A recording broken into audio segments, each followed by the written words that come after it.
महापालिकेमध्ये ज्यावेळी आम्ही किंवा इतर काही लोक येतो त्यावेळी इथे आल्यानंतर हा माणूस कर्मचारी आहे का, अधिकारी आहे का, पर्यटक आहे का, प्रवासी आहे का, राजकीय पक्षाचा कार्यकर्ता आहे का, नुसताच बोंबलत फिरायला आलेला आहे हे काही कळत नाही.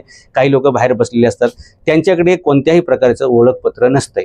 आणि ओळखपत्र नसल्यामुळे आता जसं यांचा प्रॉब्लेम आहे, 3 महिन्यापासून माणूस सापडत नाही, त्यांना कोण लोनकर कोण हे त्यांना माहीत पडत नाही. त्यांच्यासमोरून गेले तरी अशी जी नागरिकांची जी कुचंबना होती की त्या अधिकाऱ्याला भेटायला गेल्यानंतर, कर्मचाऱ्याला भेटायला गेल्यानंतर पालिकेमध्ये हा पालिकेचाच कर्मचारी आहे किंवा नाही हे कळत नाही.